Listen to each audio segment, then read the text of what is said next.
नमस्कार, Byju's IAS Hindi platform पे आपका स्वागत है। दोस्तों, आज हम लोग 15 सितंबर 2021 के द हिंदू समाचार पत्र का विश्लेषण करेंगे। तो आइए एक एक करके देखते हैं, जो कि आपके परीक्षा के दृष्टिकोण से काफ़ी लाभदायक सिद्ध हो सकता है। आज हमने जो शीर्षक लिया हुआ है, टॉपिक लिया है, वह है सकारात्मक जलवायु और नेट जीरो। तो इन दोनों टॉपिक को एक साथ पढ़ा जा सकता है, क्योंकि अभी जॉन केरी साहब भारतीय यात्रा पे आए हुए हैं। तो जलवायु परिवर्तन, पेरिस समझौता, नेट जीरो एमिशन क्या है, इसको कैसे कम किया जाए, भारत के साथ क्या समस्याएं हैं, इन सब की चर्चा हम लोग करेंगे।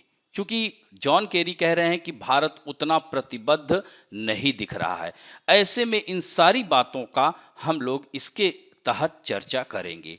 तीसरा टॉपिक है भारतीय नौसेना द्वारा मॉरिशस को डोर्नियर विमान, यानी भारतीय नौसेना ने मॉरिशस देश है जो कि हिंद महासागर में स्थित देश है, अफ्रीका महाद्वीप का देश है, यह एक द्वीपीय देश है। तो इस तरह से भारत और मॉरिशस के बीच संबंधों को, चाहे वह आर्थिक संबंध हो, चाहे कूटनीतिक संबंध हो, इन सब बातों की हम लोग चर्चा करेंगे।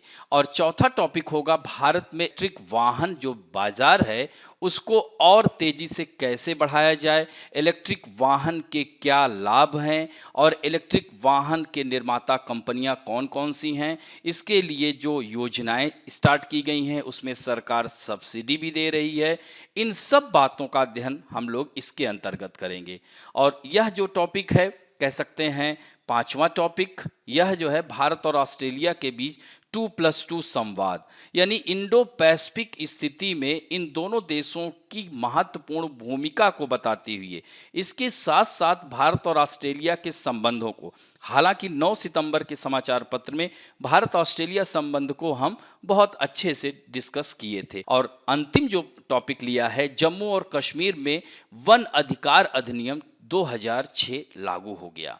जबकि आपको पता होना चाहिए कि जम्मू और कश्मीर में 370 धारा को समाप्त करने के उपरांत ही वहां के आदिवासी समुदायों को आशा की किरण दिखने लगी थी। लेकिन उसके 18 महीने बीत जाने के बाद भी उन लोगों का धैर्य खो रहा था। ऐसे में केंद्र सरकार ने वन अधिकार अधिनियम 2006 लागू करके वहां की जनजातियां, गद्दी, बकरवाल, सिप्पी, इन सब के लिए एक तरह से कह सकते हैं नई आशा की किरण को जगा दिया है। तो इसमें हम वन अधिकार अधिनियम भी पढ़ेंगे। अधिनियम क्या है, 2006 1927 अधिनियम की थोड़ी सी चर्चा करेंगे और वहाँ की जनजातियों की समस्याओं या इस अधिनियम के लागू होने के बाद उन लोगों को इसका क्या लाभ होगा, यानी इस अधिनियम के अमल में आने के बाद वहाँ की जनजातियों का जीवन अब कैसा होगा, इन सब बातों पर चर्चा करेंगे। और अंतिम जो होगा चरण, वह मुख्य परीक्षा अभ्यास प्रश्न का होगा, जिसमें हम लोग थोड़ा सा प्रश्न की ड्राफ्टिंग करेंगे कि कैसे उत्तर को लिखा जाए। तो आइए स्टार्ट करते हैं। आज का जो पहला टॉपिक है पॉजिटिव क्लाइमेट, यानी पॉजिटिव क्लाइमेट, यह पेज नंबर 6 के संपादकीय पृष्ठ पे आया हुआ है। इसको जीएस के सेकंड पेपर आईआर और जीएस के third paper environment and ecology में भी डाल सकते हैं।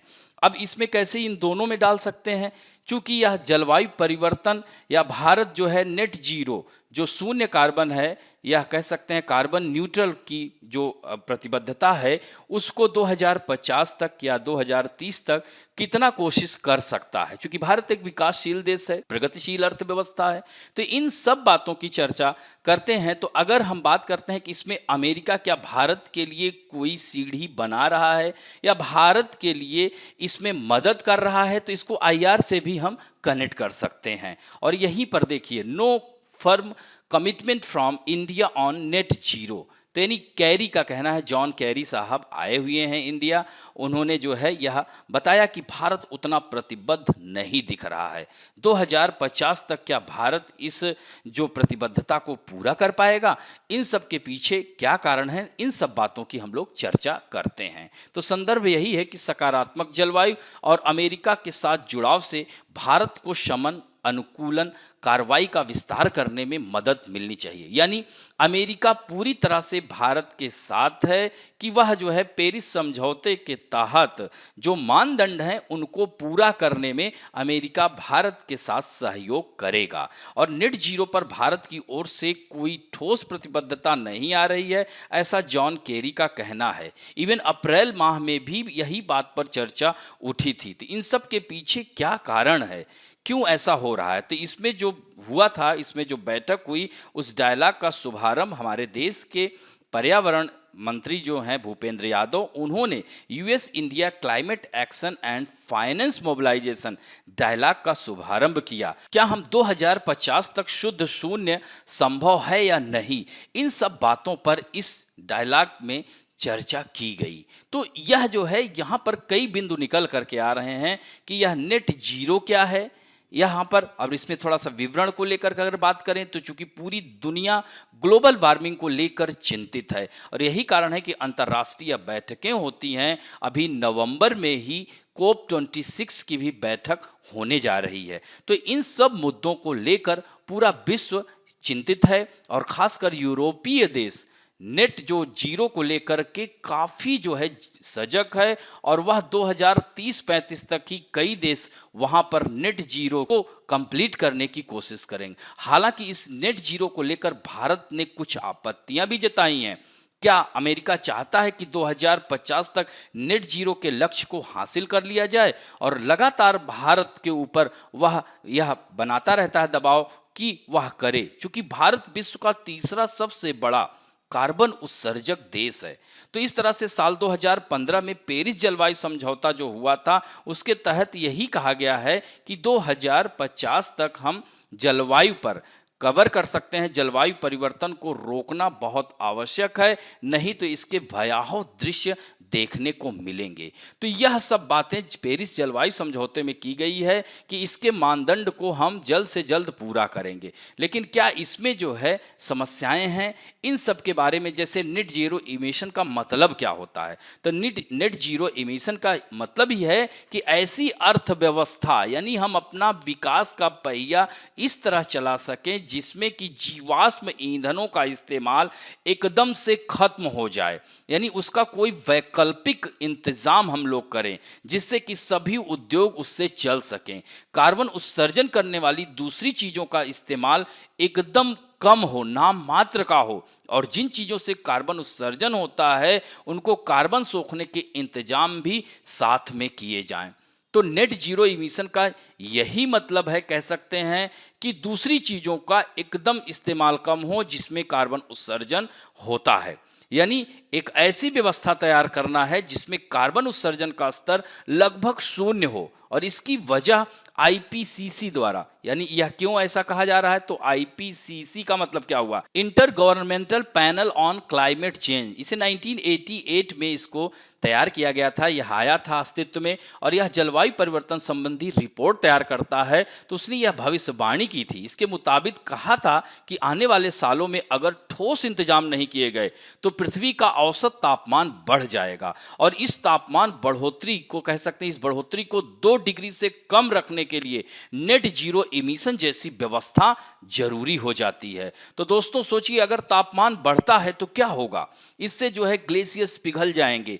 आज देखा जाए तो आर्कटिक क्षेत्र का ग्लेशियर्स पिघल रहा है, भारत के हिमालयी क्षेत्र का अगर बात किया जाए तो ग्लेशियर्स पिघल रहे हैं और यह ग्लेशियर्स पिघल कर कहाँ जा रहे हैं, समुद्र के तल को बढ़ा रहे हैं। और समुद्र का तल अगर बढ़ेगा तो यहाँ पर स्थित द्वीपीय देश जो हैं धीरे धीरे इसी सागरों में समाप्त हो जाएंगे और फिर आने वाले दिनों में वर्षा भी कम हो जाएगी। ये सब समस्याएं आ सकती हैं। तो नेट जीरो इमिशन तक पहुंचना कठिन क्यों है, इसके पीछे क्या कारण है? तो कुछ क्षेत्र ऐसे हैं जहां नेट जीरो इमिशन को प्राप्त करना कठिन हो सकता है, जैसे मौसम के हिसाब से ऊर्जा पैदा करना। यह बहुत ही गंभीर यह समस्या है, यानी ऊर्जा के क्षेत्र में नेट जीरो इमिशन प्राप्त करने के लिए नए ऊर्जा स्रोतों का इस्तेमाल बढ़ाना होगा। ऐसे अधिकतर स्रोत हैं जो कि मौसम के हिसाब से ऊर्जा पैदा करते हैं। ऐसे में मौसम के हिसाब से अगर ऊर्जा पैदा होगी तो उसे स्टोर करना होगा, उसके लिए काफ़ी खर्चा बनेगा। इसके लिए जो है कह सकते हैं कि इंटेलिजेंट ग्रिडों का निर्माण करना होगा और यह एक खर्चीला और समय लेने वाला काम होगा। हालांकि हीटिंग, शिपिंग और कारखानों में कार्बन इमिशन को जीरो करना एक बड़ी चुनौती है। साथ ही बीफ जैसे खाने की बढ़ती मांग, यह जो है ये भी एक बहुत बड़ी समस्या है। यही कारण है कि नेट जीरो इमिशन तक पहुंचना कठिन है। क्यों? क्योंकि यह एक बहुत बड़ी चुनौती के रूप में है। बीफ जैसे खाने की बढ़ती जो मांग है यह एक चुनौती है, जिसमें बड़ी मात्रा में क्या होता है, मीथेन गैस जो है, मीथेन गैस निकलती है और यह ग्लोबल वार्मिंग में बहुत महत्वपूर्ण भूमिका निभाती है। तो इसके लिए क्या करना होगा, यह बहुत महत्वपूर्ण हो जाता है। इसके लिए निगेटिव इमिशन का सहारा लेना होगा। अब ये निगेटिव इमिशन क्या है, ये भी आपके लिए जानना आवश्यक है। तो नेट जीरो इमिशन के लिए निगेटिव इमिशन का सहारा इसलिए लेना होगा क्योंकि निगेटिव इमिशन से मतलब यह है कि ऐसी चीजों से उसका मतलब होता है किसका, निगेटिव इमिशन का, जो कि CO2 को, किसको, कार्बन डाइऑक्साइड को सोखने का काम करती हैं। पेड़ ऐसी प्राकृतिक चीज है जो कार्बन डाइऑक्साइड को सोखने का काम करते हैं। तो इसके लिए बड़े स्तर पर क्या है, पेड़ लगाए जाएं, जंगलों को बढ़ाया जाए, साथ ही खेतों में मक्के जैसी फसलें लगानी होंगी जो बड़े होने के साथ ज्यादा कार्बन को सोखती हैं। और इसके और क्या करना होगा इसके लिए, जीरो इमिशन के लिए, तो बायो एनर्जी का भी हम इस्तेमाल कर सकते हैं। बायो एनर्जी के लिए इसमें क्या होगा कि इसके इस्तेमाल को हमें बढ़ाना होगा, जिसमें कार्बन डाइऑक्साइड का इस्तेमाल ऊर्जा उत्पादन में हो जाता है। साथ ही प्रदूषण फैलाने वाले उद्योगों पर बंदिशें लगानी होगी और इन बंदिशों के मुताबिक जो उद्योग जितना ज़्यादा उत्सर्जन करेंगे उन्हें उतना ही ज़्यादा इंतजाम इस प्रदूषण को खत्म करने के लिए करना होगा। और 2050 के लिए अभी से योजना बनाने की वजह यह है कि जीरो नेट इमिशन के लिए किए जाने वाले इंतजाम एक लंबी प्रक्रिया से होकर गुजरेंगे। ऐसे में यह कदम जितनी जल्दी उठा लिए जाएं उतनी जल्दी ही पूरी हो सकती है। तो यह जो है, यह नेट इमिशन हमने इसके बारे में बताया। अब यहीं पर थोड़ा सा हम चर्चा कर लेते हैं कि भारत के साथ, भारत को क्यों जॉन केरी साहब बोल रहे हैं कि भारत पूरी तरह से प्रतिबद्ध नहीं है। तो दरअसल भारत की अपनी विकास दर को तेज भी करना है ताकि वह अपनी आबादी के एक बड़े वर्ग को गरीबी से बाहर निकाल सके। इसलिए अगले 2 से 3 दशकों में भारत का उत्सर्जन दुनिया में सबसे तेज गति से बढ़ने की संभावना है। तो अब ऐसे में क्या होगा, ये विकसित देश पूरा ठीकरा हमारे भारत के ऊपर थोप देंगे।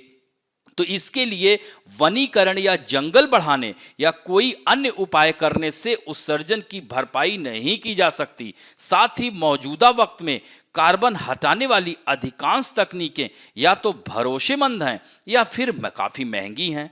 तो नेट जीरो को लेकर भारत की जो दूसरी आपत्ति यह है कि विकसित देशों ने अपने पुराने लक्ष्यों और प्रतिबद्धताओं को अभी तक पूरा नहीं किया है और भारत से आशा कर रहे हैं कि वो पूरा कर दे।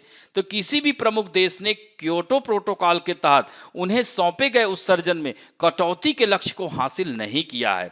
इससे भी बदतर है कि जलवायु परिवर्तन के प्रभावों से निपटने में मदद करने के लिए विकासशील और गरीब देशों को धन और प्रौद्योगिकी मुहैया कराने की उनकी प्रतिबद्धता को लेकर उनका रिकॉर्ड, जो ट्रैक रिकॉर्ड है, वो ठीक नहीं है। अब पेरिस समझौता चूंकि लागू होना है ताकि 2050 तक उत्सर्जन कम करने के लक्ष्य को हासिल किया जा सके। ऐसे में इन विकसित देशों के ट्रैक रिकॉर्ड को देखते हुए इस बात की क्या गारंटी है कि इस बार नेट जीरो के लक्ष्य को हासिल कर ही लिया जाए। इसके अलावा भारत ने इन देशों से कहीं बेहतर तरीके से कार्बन उत्सर्जन को लेकर अपने पिछले तय लक्ष्यों को हासिल किया है। साथ ही भारत यह भी कहना है कि वह नेट जीरो के तहत लक्ष्यों के लिए प्रयास करता रहेगा, लेकिन इसके लिए वह किसी अंतर्राष्ट्रीय प्रतिबद्धता को मतलब कह सकते हैं वो बंधना नहीं चाहता है, उसको मजबूर ना किया जाए। हालांकि वह खुद ही, चाहे वह अक्षय ऊर्जा के क्षेत्र में हो, वह उत्तरोत्तर वृद्धि कर रहा है। आज जो है अंतर्राष्ट्रीय सोलर संगठन का मुख्यालय हमारे देश में ही है।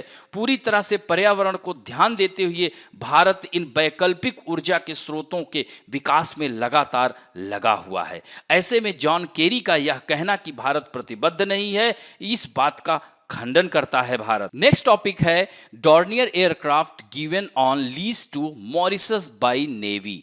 तो यह जो है भारत ने मॉरिशस को, तो यह पेज नंबर 10 पे आई हुई खबर है, इसको जीएस के पेपर 2 में हम डालेंगे अंतरराष्ट्रीय संबंध के अंतर्गत। तो इसमें जो संदर्भ है कि भारतीय नौसेना द्वारा मॉरिशस, यानी यह मॉरिशस देश कहाँ है, तो अगर हम इंडियन ओशियन में बात करें तो इसके इधर ही है, अभी आगे हम मानचित्र में और अच्छे से समझाएंगे। तो मॉरिशस, इसकी कैपिटल पोर्ट लुइस है। तो भारतीय नौसेना द्वारा मॉरिशस को डॉर्नियर विमान दिया गया, वो भी मुफ्त में दिया गया है। तो नौसेना ने मॉरिशस के नेशनल कोस्ट गार्ड के मैरीटाइम एयर स्क्वाड्रन को एक यात्री संस्करण डॉर्नियर विमान पट्टे पर दिया है और अगले साल हिंदुस्तान एरोनॉटिक लिमिटेड मॉरिशस को एक नया अत्याधुनिक पीवीडी सौंपेगा। तो इस तरह से भारत अपने समुद्री पड़ोसियों के साथ आर्थिक और सुरक्षा सहयोग को मजबूत करने के इरादे से समुद्री सुरक्षा क्षमताओं के निर्माण में वह सहायता करना चाहता है। भारत और मॉरिशस के बीच मैत्रीपूर्ण संबंधों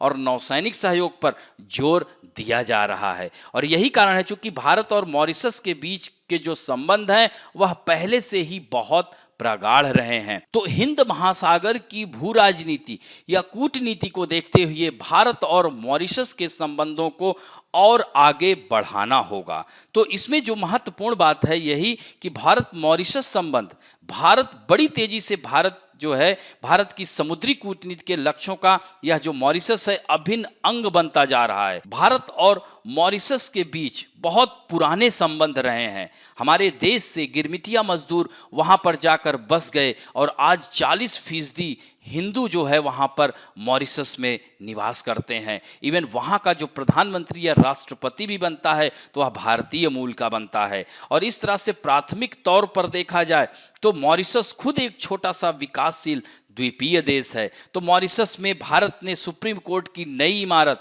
भारत के सहयोग से बनाया गया था और कई ऐसे प्रोजेक्ट हैं जैसे metro express project, ENT hospital, सामाजिक आवासीय स्वास्थ्य सेवाओं से जुड़ी सेवाएं भी शामिल हैं। तो भारत लगातार मॉरिशस के साथ संबंध को प्रगाढ़ बनाए हुए है। तो इस तरह से अगर हम बात करते हैं कि भारत और मॉरिशस के बीच करीबी ऐतिहासिक, सांस्कृतिक और भारतीय मूल के लोगों से संबंध की बराबर चर्चा होती रही है और यही कारण है कि दोनों के बीच काफी प्रगाढ़ संबंध हैं। लेकिन इन वर्तमान परिस्थिति में देखा जाए, वर्तमान हालात देखा जाए तो इस तरह से इंडियन ओशियन ऑफ जो जियोपॉलिटिक्स है यानी हिंद महासागर की भू राजनीति है उसमें कई अन्य देशों के जो बड़े देश हैं उनके जो हस्तक्षेप हैं वह सब समस्या प्रदान कर रहे हैं।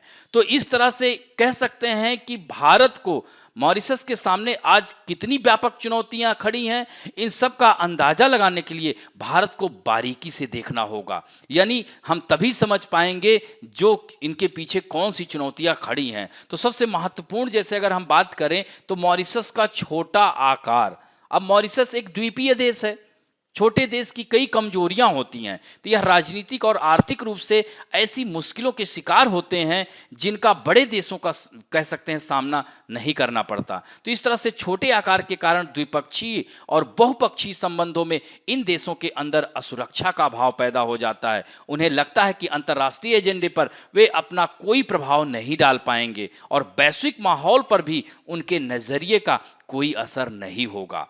तो अपने वहां माहौल में स्थिरता बनाने के लिए छोटे देश वैश्विक मामलों में टांग अड़ाने के बजाय अपने आसपास की परिस्थितियों पर अधिक ध्यान देते हैं। तो इन छोटे देशों का जोर यह सुनिश्चित करने पर होता है कि कोई एक बड़ी महाशक्ति उनके आसपास के क्षेत्र पर हावी ना हो जाए। इसी वजह से आज मॉरिशस हिंद महासागर क्षेत्र के बदलते हुए शक्ति संतुलन पर करीबी से नजर बनाए हुए है, जिससे कि वह बदलती परिस्थितियों से पैदा हुई चुनौतियों और अवसरों का सही आकलन कर सके। तो ऐसे में भारत को भी ध्यान देना होगा और इस चुनौती को, इसके छोटे छोटे बिंदुओं को ध्यान में रख करके हमें आगे बढ़ना होगा। और इसके पीछे और क्या है कि यह एक द्वीपीय देश है। सबसे महत्वपूर्ण बात है कि यह एक द्वीपीय देश है। तो यह भी एक चुनौती के रूप में है। द्वीपीय देशों की मूल रूप से दो तरह की प्राथमिकताएं होती हैं। उनकी प्राथमिक और सबसे जरूरी चिंता अपने पर्यावरण को लेकर होती है, वहीं उनकी दूसरी चिंता अपने समुद्र विशेष आर्थिक क्षेत्र, जैसे अनन्य आर्थिक क्षेत्र कहते हैं EEZ, के प्रबंधन को लेकर होती है। अभी 2020 में ही मॉरिशस को पर्यावरण के आपातकाल का ऐलान करना पड़ा था। इसकी क्या वजह थी? उस समय समुद्री क्षेत्र में तेल फैल जाना था, जिसके कारण वह बेहद संवेदनशील एरिया हो गया था। तो इस तरह से फ्रांस, जिसे अक्सर मॉरिशस के विकास का सबसे पुराना साझीदार कहा जाता है, ने मॉरिशस के इस संकट में उसकी मदद के लिए तुरंत हाथ बढ़ाया था और फ्रांस ने समुद्र में तेल फैलने की चुनौती से निपटने में मॉरिशस की मदद की थी। भारत भी इसकी मदद के लिए आगे बढ़ा था। तो मॉरिशस जैसे द्वीपीय देश अपने तटीय और समुद्री संसाधनों पर बहुत अधिक निर्भर रहते हैं। पर्यावरण के ऐसे संकट मॉरिशस के समाज और उसके आर्थिक विकास के हर पहलू पर प्रभाव डालते हैं, क्योंकि इनका जो असर पर्यटन, वन्य, अब वर्तमान में देख रहे हैं कोरोना की वजह से इनका पर्यटन पूरी तरह से ठप पड़ा है। तो यह सब महत्वपूर्ण चुनौतियां कह सकते हैं। और दूसरी यह क्या है कि यह एक विकासशील देश है। क्या है? विकासशील देश है। तो वो विकासशील देश जो द्वीपीय राष्ट्र है, वो अक्सर अपने कम संसाधनों व छोटे सीमित घरेलू बाजार की चुनौतियों का सामना करते हैं। इसका मतलब ये होता है कि उनके उत्पादन में विविधता की कमी होती है और उन्हें कुछ खास क्षेत्रों में ही विशेषज्ञता हासिल होती है। तो ऐसे में भारत को यहाँ पर इन संबंधों को ध्यान देते हुए इसकी मदद करना होगा। कोरोना वायरस की महामारी ने मॉरिशस की अर्थव्यवस्था पर बहुत गहरा असर डाला, कारण चूंकि यह पर्यटन से इसका बहुत बड़ा एक कह सकते हैं कोष इकट्ठा होता है। तो ऐसे में भारत को यह आवश्यक हो जाता है कि वह मॉरिशस की मदद करे। तो यह जो है ये सब कारण है जिसकी वजह से जो है, और हालांकि अन्य देश भी इसकी मदद के लिए तैयार रहते हैं, लेकिन भारत को यहाँ ध्यान देना होगा। जैसे कि चीन जैसा देश है, वह हमेशा आंख गड़ाए रहता है हिंद महासागर के द्वीपीय देशों पर। तो वहाँ पर मॉरिशस के साथ सहयोग को कैसे आगे बढ़ाया जाए, तो इन सब चिंताओं को नए सिरे से भारत को समझने की जरूरत है। और भारत को मॉरिशस को उसी दिश से देखना होगा जिस दिश से वो खुद को देख रहा है। तो यानी यहाँ पर मॉरिशस को पूरी तरह से उसके सामाजिक, आर्थिक, राजनीतिक, कूटनीतिक सभी प्रयासों में भारत को बढ़ चढ़कर हिस्सा लेना होगा। तभी भारत और मॉरिशस के बीच और भारत का हिंद महासागर में अपने प्रभुत्व को मजबूत करने में यह सब द्वीपीय राष्ट्र भारत की मदद कर सकें। और यही आगे की राह यही है कि नवीकरण ऊर्जा, स्मार्ट सिटी के विकास में भारत मदद करे, विकास संबंधी गतिविधियों में उसका सहयोग करे। तो इस तरह से दोनों के संबंधों में और प्रगाढ़ता आएगी, जो पुरानी चली आ रही परंपरा को उसको और आगे बढ़ाने का निर्वहन करे। थोड़ा सा मानचित्र में आइए देख लेते हैं। तो इधर देख सकते हैं बंगाल की खाड़ी है, इधर अरब सागर है, यह मालदीव है, यहां से आगे बढ़ेंगे एसम्पसन आइलैंड है, यह अगलेला द्वीप है, और यह डियागो गार्सिया, ये काफी चर्चित द्वीप है। सामरिक दृष्टिकोण से यह बहुत महत्वपूर्ण है। यहाँ पर अंतर्राष्ट्रीय न्यायालय ने सीधे सीधे ब्रिटेन को बोला था कि यहाँ से आप हट जाइए, इस पर मॉरिशस का कब्जा होने दीजिए, लेकिन जो है ब्रिटेन मानता नहीं है और इसे लीज पर अमेरिका को दिया हुआ है। यहाँ पर अमेरिका की सेनाएं चौबंद रहती हैं। तो इस तरह से कह सकते हैं कि इन क्षेत्रों पर अमेरिका पूरी तरह से यहाँ पर हिंद महासागर पर अपनी नज़र रखता है। तो ऐसे में चीन भी इधर पर यहाँ हिंद महासागर पर अपना प्रभुत्व बढ़ाने का प्रयास कर रहा है। तो यह मॉरिशस है, इसकी राजधानी पोर्ट लुइस है, यह देख सकते हैं मानचित्र में यहीं बगल में। और यह क्या है? अफ्रीका महाद्वीप का ही द्वीपीय राष्ट्र है। अब बढ़ते हैं दोस्तों, नेक्स्ट टॉपिक है पेज नंबर 7 पे है। इसको जीएस के third paper economy and environment and ecology में के तहत भी देख सकते हैं, चूंकि powering ahead in the future, यह जो है पेज नंबर 7 पे संपादकीय पृष्ठ पे आया हुआ है। तो यह जो इलेक्ट्रिक वाहन है यह एनवायरनमेंट फ्रेंडली हो सकते हैं। तो इस तरह से इसमें जो महत्वपूर्ण, तो भारत में इलेक्ट्रिक वाहन बाजार को बढ़ाना होगा और इसके लिए बड़ी कंपनियों को भी आगे आना होगा। तो यह जो महत्वपूर्ण है, यानी भविष्य में यह आगे की शक्ति के रूप में यह इलेक्ट्रिक वाहन यह हो सकता है। यानी हम यह सुनिश्चित कर सकते हैं कि निर्माता इलेक्ट्रॉनिक वाहनों के बाजार में प्रवेश करने के लिए जो अपनी कह सकते हैं कि असंवेदनशीलता है उसको दूर करें और संवेदनशील हों और इस बाजार को आगे बढ़ाने में मदद करें। भारत में टू व्हीलर इलेक्ट्रिफिकेशन को लेकर कई पहल पर काम किया जा रहा है, यानी कई पहल सही चल रही हैं।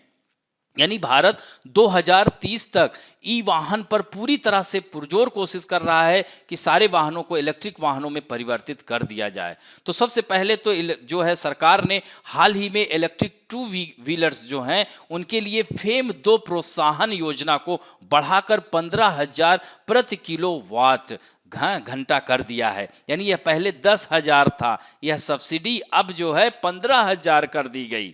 और दूसरा जो महत्वपूर्ण है, गुजरात और महाराष्ट्र जैसे अधिक राज्यों ने अपने राज्य नीतियों के हिस्से के रूप में राज्य स्तरीय इलेक्ट्रिक वाहन प्रोत्साहन की भी घोषणा की है और कई स्टार्टअप नए इलेक्ट्रॉनिक टू व्हीलर मॉडल भी लॉन्च कर रहे हैं। आए दिन हम लोग खबरों में पढ़ते रहते हैं। लेकिन क्या इतने से ही हो पाएगा? यानी 2020 की अगर स्तर की तुलना की जाए तो 2021 में कम से कम दोगुना होने की संभावना है। फिर भी अगर ऐसा हो रहा है तो मात्र कह सकते हैं हिस्सेदारी 1% से भी कम हो रही है। तो नतीजा क्या निकल रहा है? यानी जब 1% से तो ऐसा होगा तो इसके पीछे जो आंशिक रूप से है तो उद्योग के जो बड़े नेता हैं, जैसे क्यों ऐसा कारण है कि मात्र 1% की बढ़ोतरी हो रही है? तो इसमें जो हीरो मोटोकॉर्स हैं, होंडा है, टीवीएस है, बजाज है, सुजुकी है, रॉयल एनफील्ड और यामाहा, जो भारत में बेचे जाने वाले सभी दोपहिया वाहनों का लगभग 99% हिस्सा हैं और उनके बीच केवल 2 इलेक्ट्रिक मॉडल पेश करते हैं और गिने चुने शहरों में ही। तो यह कह सकते हैं अनिच्छा, मतलब कह सकते हैं पूरी तरह से इच्छुक नहीं है ये कंपनियां। तो इनको आगे आना होगा। दुनिया के सबसे सक्रिय इलेक्ट्रॉनिक वाहन बाजारों ने 2 तरीके से इलेक्ट्रिक वाहन बनाने और बेचने के लिए अग्रणी कंपनियों को इस अनिच्छा को दूर किया है।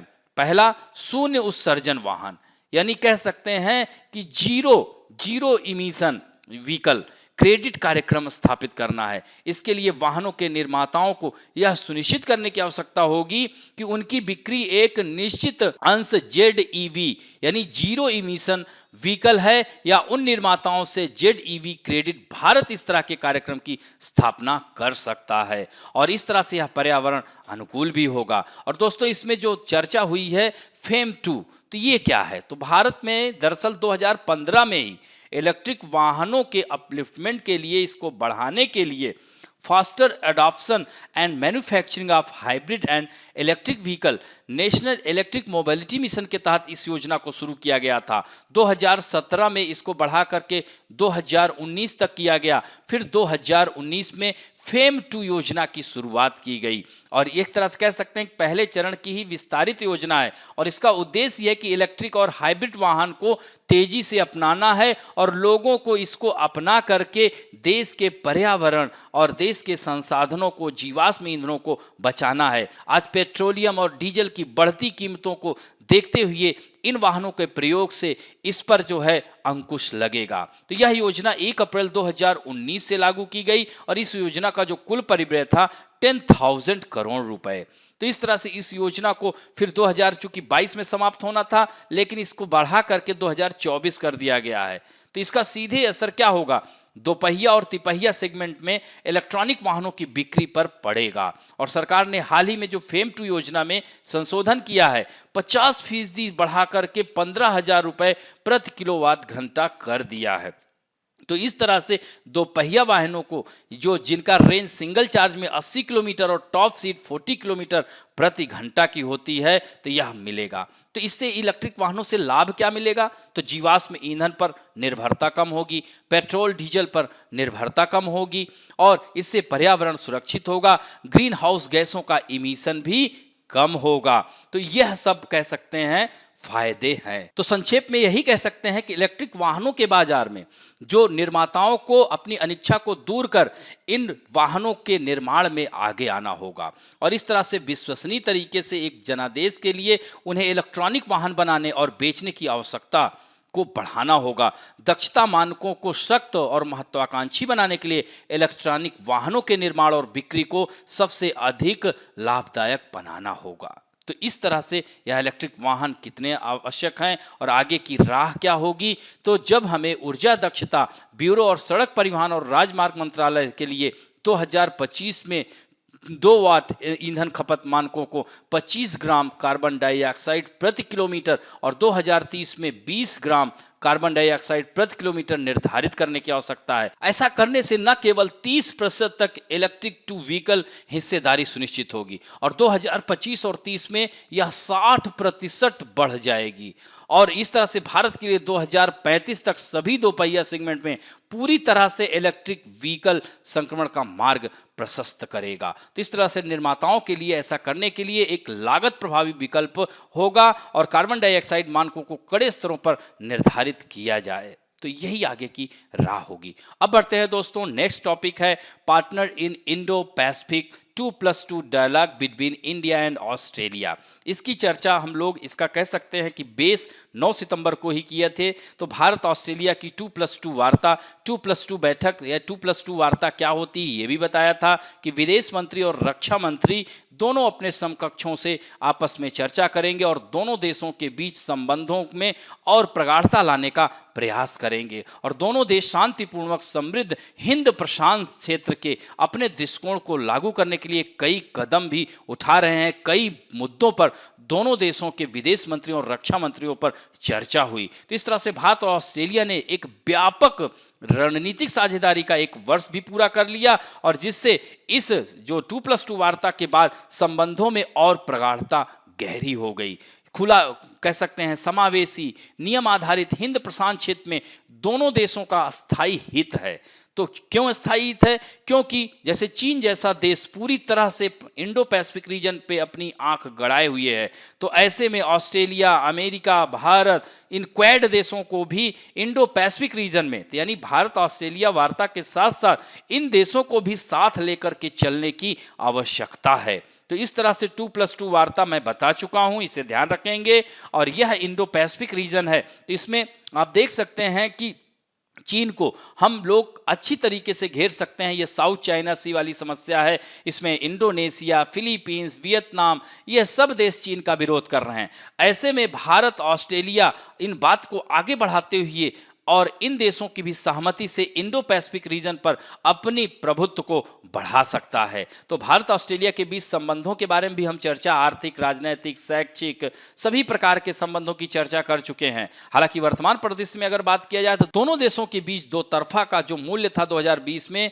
वह 24.4 बिलियन डॉलर का था। तो भारतीय अर्थव्यवस्था न केवल दुनिया की सबसे बड़ी अर्थव्यवस्थाओं में से एक है, बल्कि यह आर्थिक परिवर्तन से भी गुजर रही है। ऐसे में दोनों देश एक साथ आकर के वैश्विक स्तर पर एक मजबूती प्रदान करेंगे और इंडो पैसिफिक रीजन में भी यह अपनी भूमिका को आगे बढ़ा सकेंगे। व्यापार तेजी से बढ़ रहा है, वह चाहे शिक्षा का क्षेत्र हो। मैंने कोलंबो योजना की बात की थी। तो कोलंबो योजना जो है भारतीय जो छात्र हैं उनको शिक्षा के लिए शुरू की गई योजना है। जैसे न्यू कोलंबो योजना को भी जारी कर दिया गया। ऐसा ये नहीं है कि कोलंबो जो है श्रीलंका का शहर है, उसकी राजधानी हुआ करती थी तो आप उसके नाम पर उसको टिक कर दें। यह भारत और ऑस्ट्रेलिया के बीच यह कोलंबो योजना की शुरुआत की गई थी। और ऊर्जा खनन के क्षेत्र में, चूंकि ऑस्ट्रेलिया भी एक तरह से कह सकते हैं कि खनिजों के बारे में हो, चाहे ऊर्जा के मामले में हो, चाहे कृषि में बात की जाए, इन सब क्षेत्रों में उसके पास विपुल भंडार है।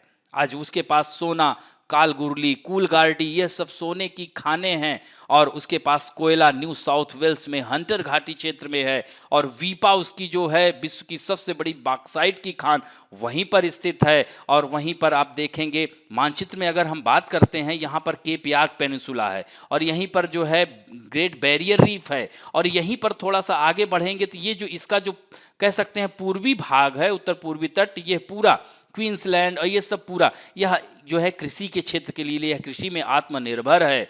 यहाँ पर भेड़ पालन और ये वाला भाग, इसका 75% पार्ट ऑस्ट्रेलिया का जो है वह मरुस्थलीय क्षेत्र के अंतर्गत आता है।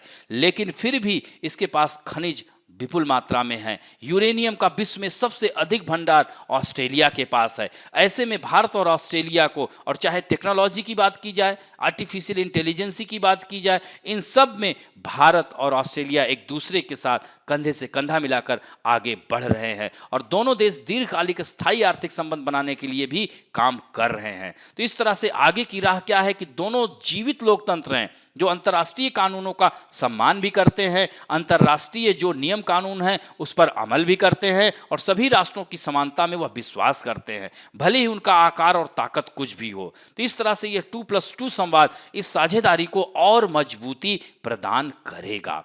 अब बढ़ते हैं दोस्तों, finally J&K tribal population to get their due, यानी जम्मू कश्मीर राज्य पुनर्गठन आयोग 2019 के तहत जम्मू कश्मीर में धारा 370 को हटा के, यानी अनुच्छेद 370 को हटा दिया गया और जम्मू कश्मीर को 2 केंद्र शासित प्रदेशों में बांट दिया गया। एक है यह वाला क्षेत्र, अगर बात किया जाए जम्मू कश्मीर, और यह पूरा इधर जो है लद्दाख क्षेत्र है। तो लद्दाख भी केंद्र शासित प्रदेश है, जम्मू भी केंद्र शासित प्रदेश है। तो यहां पाई जाने वाली, जब यह 370 अनुच्छेद 370 जब हटाया गया तो वहां की जनजातियां बड़ी खुश हुई, चूंकि उन्होंने यह लगा, चूंकि यह जो वन अधिकार अधिनियम था 2006 यहां पर लागू नहीं था। तो इस धारा के हटने से वहां के लोगों में काफी खुशी का माहौल हो गया कि अब जो है हम लोगों को भी यह वन अधिकार अधिनियम 2006 के अंतर्गत लाया जाएगा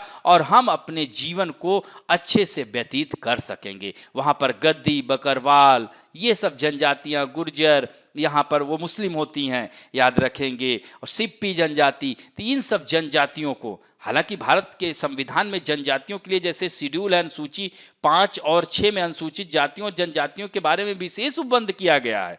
तो इस तरह से वन अधिकार अधिनियम देने से उनको बहुत सारे अधिकार मिल गए थे। इसी से संबंधित यह खबर है और जम्मू कश्मीर वन अधिकार अधिनियम लागू किया गया और जनजातियों के इससे सामाजिक आर्थिक स्थिति में काफ़ी सुधार होगा, उनके अंदर कह सकते हैं कि उनका उत्थान होगा, आर्थिक, राजनीतिक, और वह आत्मनिर्भर बन सकेंगे, रोजगार मुहैया कराया जा सकता है और जो घुमंतु जातियां हैं उन सब के लिए एक नया अवसर प्रदान करेगी। इस तरह से केंद्र सरकार का यह निर्णय काफ़ी सराहनीय है और वहाँ की जनजातियों में खुशी का माहौल आ गया है। चूंकि 18 महीने केंद्र शासित प्रदेश होने के बाद भी यह अधिकार उनको नहीं मिल रहा था, ऐसे में वहाँ की जनजातियों में मायूसी थी, लेकिन यह अधिकार अधिनियम उनके लिए एक नई आशा की किरण लेकर आया है। तो इस तरह से जम्मू कश्मीर ने करीब 1.5 दशक बाद आदिवासी और वनवासी समाज के जीवन में बदलाव के लिए यह बहुत ही महत्वपूर्ण पहल की है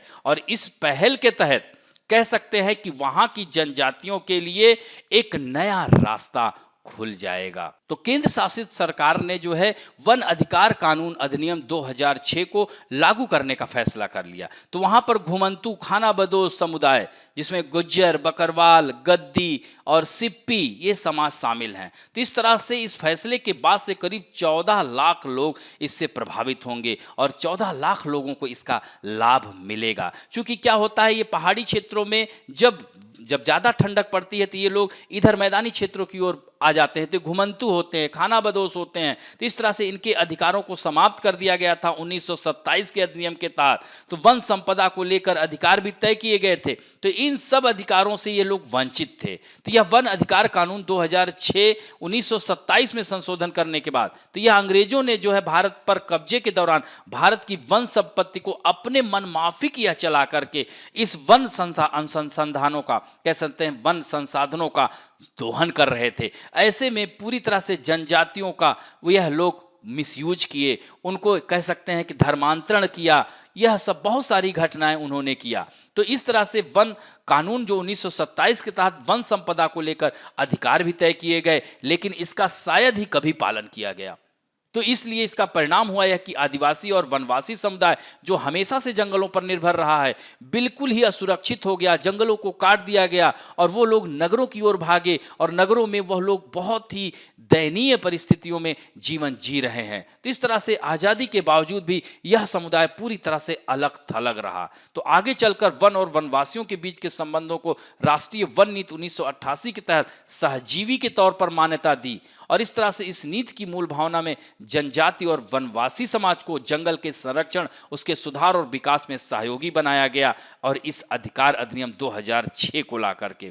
तो इस तरह से यह अधिकार से इन जनजातियों के जीवन, रहन सहन, पानी, खाना पीना, साक्षरता, इन सब में बदलाव आएगा। तो इस कानून के अमल से लाभ क्या होगा इन जम्मू कश्मीर की जनजातियों को? तो इस कानून के अमल से आने से आदिवासी समुदाय को पानी, भोजन, आवास और आजीविका के साथ उन्हें बेहतर जिंदगी जीने का हक मिलेगा और उनका भी सशक्तिकरण होगा। आदिवासी समुदाय को रोजगार के साधन मुहैया कराए जाएंगे, जिससे वह आत्मनिर्भर बनेगा और इन समुदायों का संसाधनों तक पहुंच भी सुनिश्चित होगी। अब बढ़ते हैं मुख्य परीक्षा अभ्यास प्रश्न की ओर। पहला प्रश्न है, भारत पर शुद्ध शून्य उत्सर्जन प्राप्ति के अपने निर्धारित लक्ष्य को समयबद्ध तरीके से प्राप्त करने का दबाव है। तो इस संदर्भ में जांच करें कि अमेरिका के साथ जुड़ाव भारत को शमन और अनुकूलन कार्रवाई का विस्तार करने में कैसे मदद कर सकता है। तो इस प्रश्न को 3 भागों में तोड़ लेंगे। प्रथम भाग में भूमिका में आपको यही बताना है कि शून्य उत्सर्जन प्राप्ति के लक्ष्य को भारत कैसे समयबद्ध तरीके से प्राप्त कर पाएगा।